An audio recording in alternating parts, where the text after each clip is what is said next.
Hey YNR fans!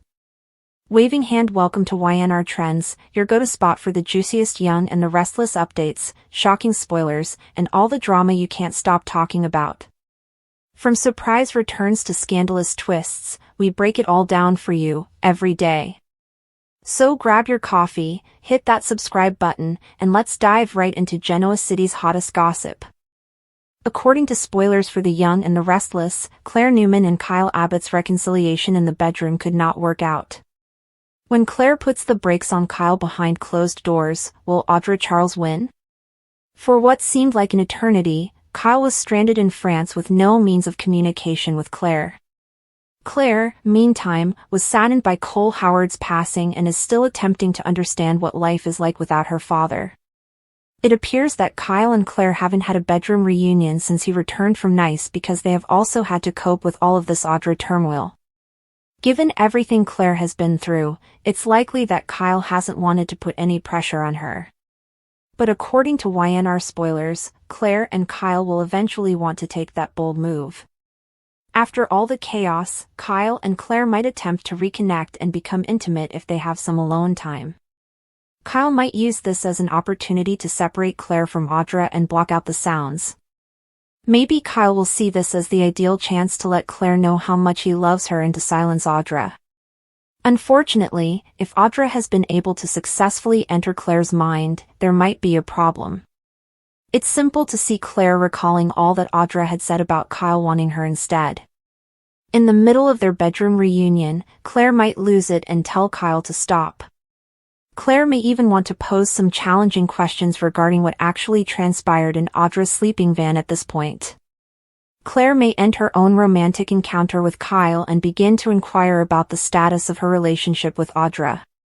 Will Kyle acknowledge that he made out with Audra and ended up half-naked on top of her in bed? In any case, the misgivings Audra sowed could make Kyle and Claire's bedroom reunion less successful.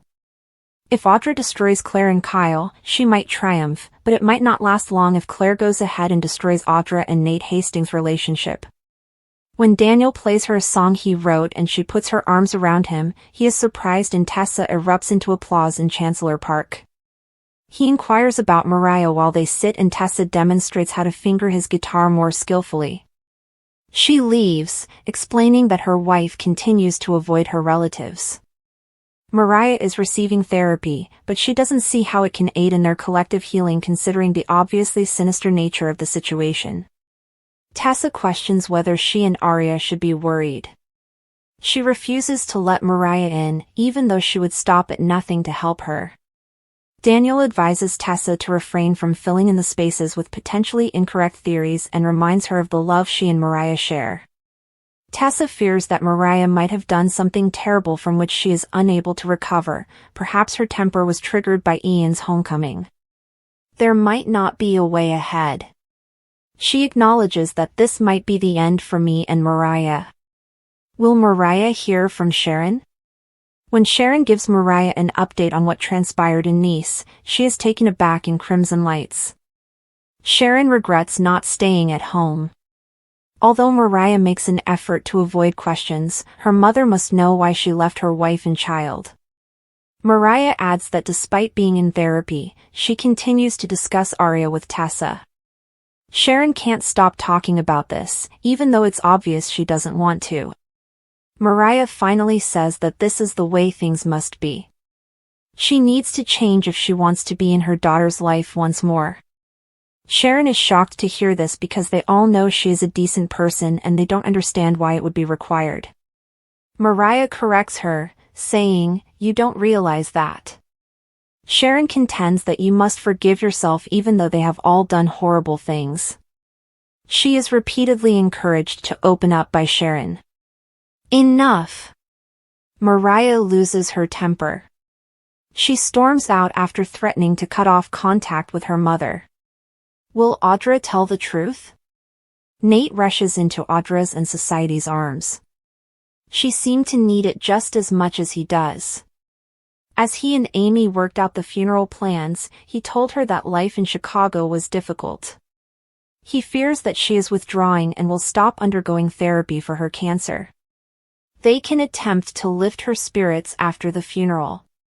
Nate has a feeling that Audra is having problems. She says that after some pressure, she is reconsidering her decision to give Victor back Vibrante. Although Nate has never trusted that man, he believes he did something to make her reconsider. She shifts the topic as he keeps asking her questions. They are interrupted by Lily, who offers Nate her sympathy. She clarifies that she is en route to meet with Kane. He still has Winters and all the other companies as possible targets. He finds this extreme, but Lily isn't going to be taken by surprise again. Nate implies that Victor might be manipulating the situation to his advantage when she reveals that he is certain Kane poses a threat. Lily is still committed to finding out everything she can. Nate gripes about how much he despises Kane's presence in their lives while he plays with his fruit plate. What is Lily going to tell Holden? Lily enters Kane's suite at the athletic club with a key card. When Holden arrives at the door, she is taken aback. He claims that Dumas invited him to a meeting to discuss a possible business venture. She explains that she was unaware that Dumas was a power player and that he is her ex-husband, Kane Ashby. What kind of offer did her ex make him? Lily asks. Holden reveals that the work he conducted with Damien impressed Dumas. When he begins to vent about his old friend firing him and moving on with his life, Lily is shocked. She understands that Holden is unaware of his death. Lily informs him quite plainly that Damien is dead and that something happened in Nice. Lily tells Holden that his old acquaintance was truly murdered, and Holden shudders. Lily cautions Kane, who was present when it occurred, to reconsider anything her ex-husband gives him. Jack's son tells him about Audra's deception of Claire as he spots Kyle pacing the Abbott mansion. Jack is hoping she won't fall for it. Kyle explains that Audra is attempting to cause friction when pouring coffee. He tells his father that he put an end to Audra's attempt at seduction before it got out of hand. Kyle laments that Victor set a bullseye on his back, despite the fact that he hasn't been truthful and forthright with Claire about anything. Jack warns him to be cautioned because Audra doesn't appear to be giving up easily. After telling him how upset Claire is with her granddad, his son reassures his father that he won't let all of this to damage his relationship with his fiancée. What is Claire's most recent opinion about Victor? Claire tells Victoria at the tack house that Victor has reached a new low by negotiating with Audra to undermine her faith in Kyle. For some reason, Victoria seemed shocked that John would act in this manner. Claire reveals that Audra and her grandfather have conspired to ruin her relationship. She doesn't even want to see him again because it's so annoying. She is certain that Audra wouldn't jeopardize her relationship with Nate unless Victor presented her with an irresistible offer. Victoria inquires as to whether she accepts Kyle's assertions that Audra and he had no incident in Nice. Her daughter, who has already been deceived, acknowledges that Audra evokes Kyle's darker side. She fears that she is erroneously putting her trust in him instead of Audra. Victoria notes that Audra has a plan and assures her that she will support her in achieving it. Claire feels as like the ground is moving beneath her feet, it's too much, and she has no father to turn to for guidance. They believe Cole would have cautioned her against assuming the worst. Her mother advises her to wait until she has a good cause to do otherwise. Claire has faith that Kyle will do everything in his power to win her approval. Victoria and Jack compare notes. At Crimson Lights, Victoria runs into Jack, who pays his respects to Cole. She expresses gratitude and brings up Claire's problems with Audra.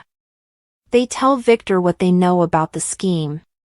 They both concur that Audra is empowered, and Victoria worries about how far she will push herself because Claire isn't in the right frame of mind to handle it. What is Audra going to do next? Nate leaves, and Kyle heads inside society. He nearly speaks to him, but he pauses when he notices Audra's scowl. After Hastings leaves, Kyle confronts Audra and tells her that she's fortunate he didn't tell on her because of what she attempted to do to Claire. She is adamant that they had a relationship in France. Kyle informs her that it's over and that she lost. She accuses him of underestimating her when he calls her desperate. Now back off, he says. She keeps pressuring him to acknowledge that he had to use all of his willpower to avoid having sex with her. Audra is confident that she could entice him. Just as Claire enters the room, she drags Kyle into a kiss while claiming he is helpless and unable to fight her. When the Newman sees them, his mouth falls open. After a long day at the Abbott estate, Claire and Kyle had shared a quiet, almost awkward, but unquestionably intimate encounter, and she had been thinking about that night for weeks. The purpose of the private discussion was to discuss Harrison, co-parenting, and their developing trust in one another. However, she had sensed a change in the dim light of his bedroom, accompanied by the distant sound of rain rapping on the windows. She was awake that night, rehearsing every moment, because of the way his eyes stayed a beat longer than was required and the way his voice grew softer as he called her name. However, they were not afforded the luxury of uninterrupted, easy advancement in Genoa City. Kyle seemed to wear the issues like a shadow, and they were always present. She had persuaded herself to go slowly. After years of being on the outside and, in some cases, the open enemy, Claire had only recently begun to feel accepted in the Abbott circle, and Kyle had just finished another acrimonious round of confrontations with Summer. However, she realized she was entering dangerous area when she got to the Abbott estate that evening and Kyle unexpectedly asked her upstairs. His eyes had a different expression, they were more determined and less guarded. The stress he normally held when discussing Summer or his family turmoil was absent for once. He appeared to be there. The air between them grew heavier as soon as they entered his room. When he shut the door, his hands touched hers, and the outer world momentarily vanished.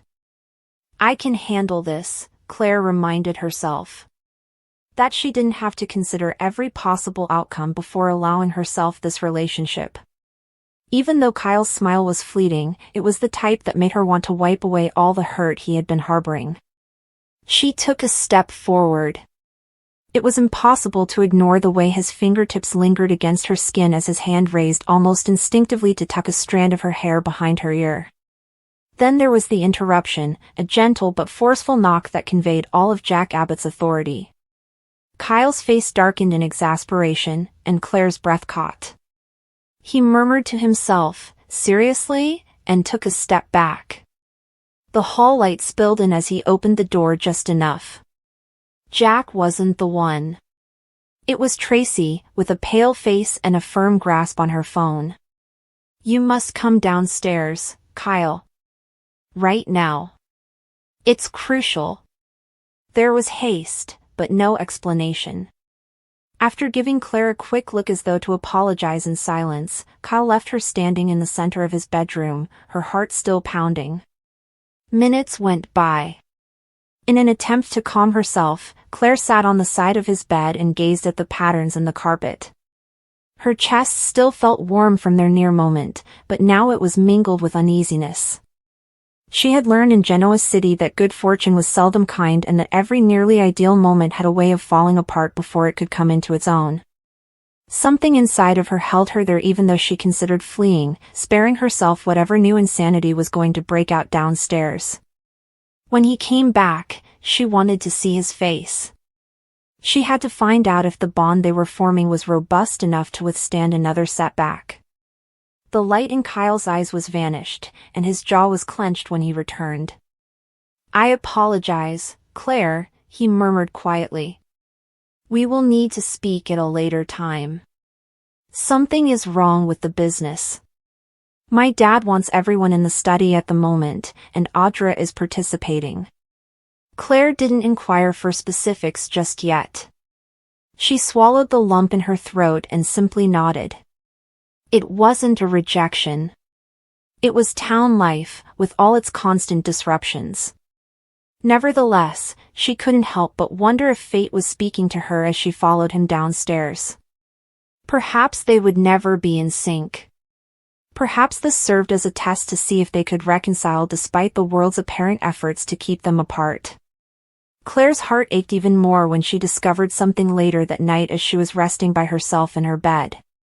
Kyle hadn't given her a disinterested look before shutting the door to his bedroom. Longing and the implicit assurance that this was not the end had been involved.